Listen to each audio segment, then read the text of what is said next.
Welcome to Gitamrit. Bhagavad Gita में जीवन के मूल प्रश्नों का उत्तर मिलता है। मैं कौन हूँ? आत्मा क्या है? आत्मा का स्वरूप कैसा है? गीतामृत में इन्हीं विषयों का वर्णन सरल शब्दों में। पिछले सेशन में हमने चर्चा की थी अध्याय 2 श्लोक 14 और 15। सुख दुख अस्थायी हैं और सुख दुख में जो समान व्यवहार करे वह मोक्ष के योग्य है। आज के चर्चा का विषय है अध्याय 2 श्लोक 16 एवं 17। श्लोक 16। नासितो विद्यते भावो न भावो विद्यते सतः उभयोरपि दृष्टवन्तो त्वनयोस्तत्त्वदर्शिभिः। असत अनरियल,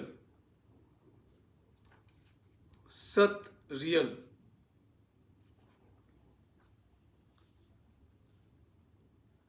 असत का अस्तित्व नहीं और सत का अस्तित्व अनंत काल तक, इस दोनों सत्य को ज्ञानी पुरुष जानते हैं।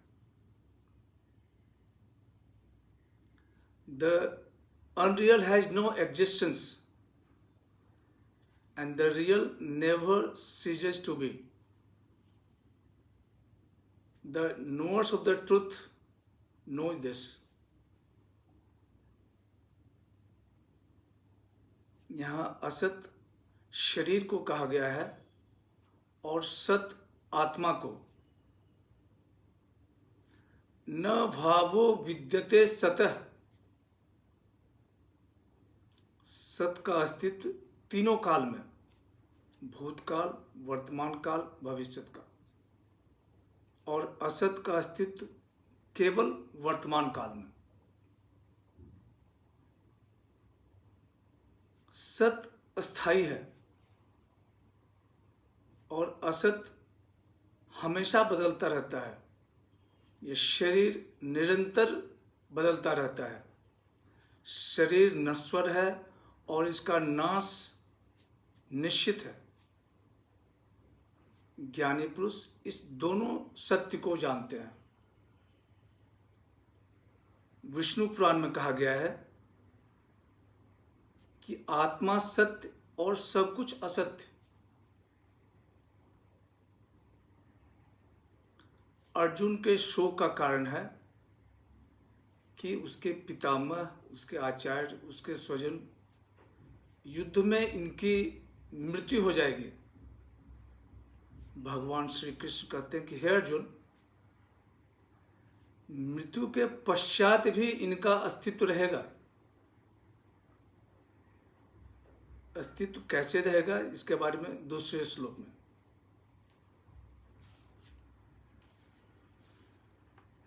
अविनाशी तु तद्विधि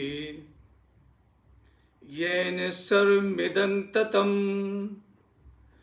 विनाशं वैस्यास्य न कश्चित् कर्तुमर्हति।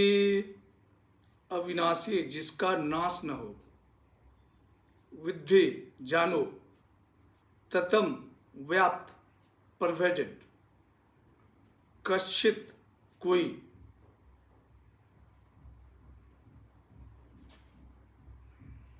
भगवान श्री कृष्ण कहते हैं कि अविनाशी उसको जान जो पूरे शरीर में व्याप्त है।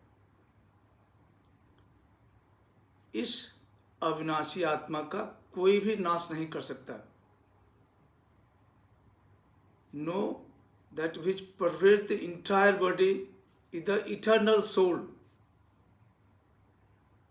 Nobody can cause destruction to the soul. Here Lord Krishna is elaborating the science of soul. शरीर और आत्मा के संबंध के बारे में बता रहे हैं।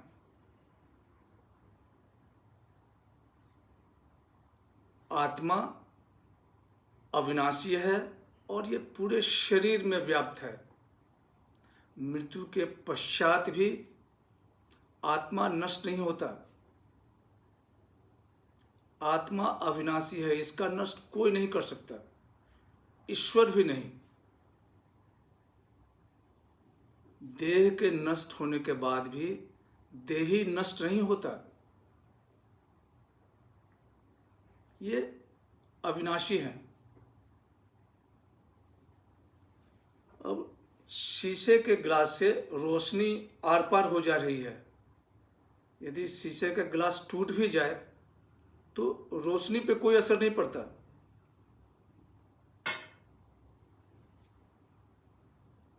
शरीर में आत्मा के प्रवेश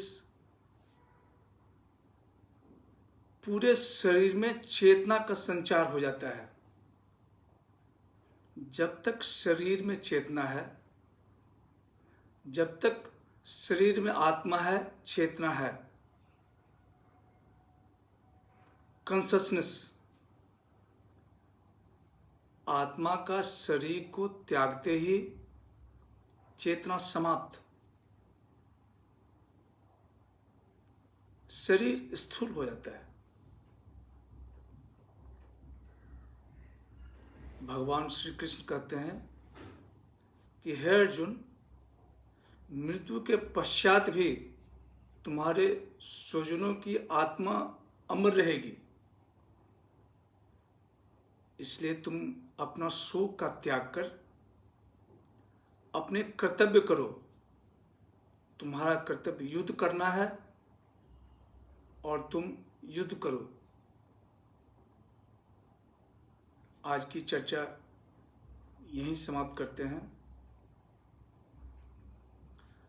ओम सहना भवतु सहनो भुनक्तु सह वीर्यं करवावहै तेजस्विनां वदितमस्तु मा विद्विषावहै।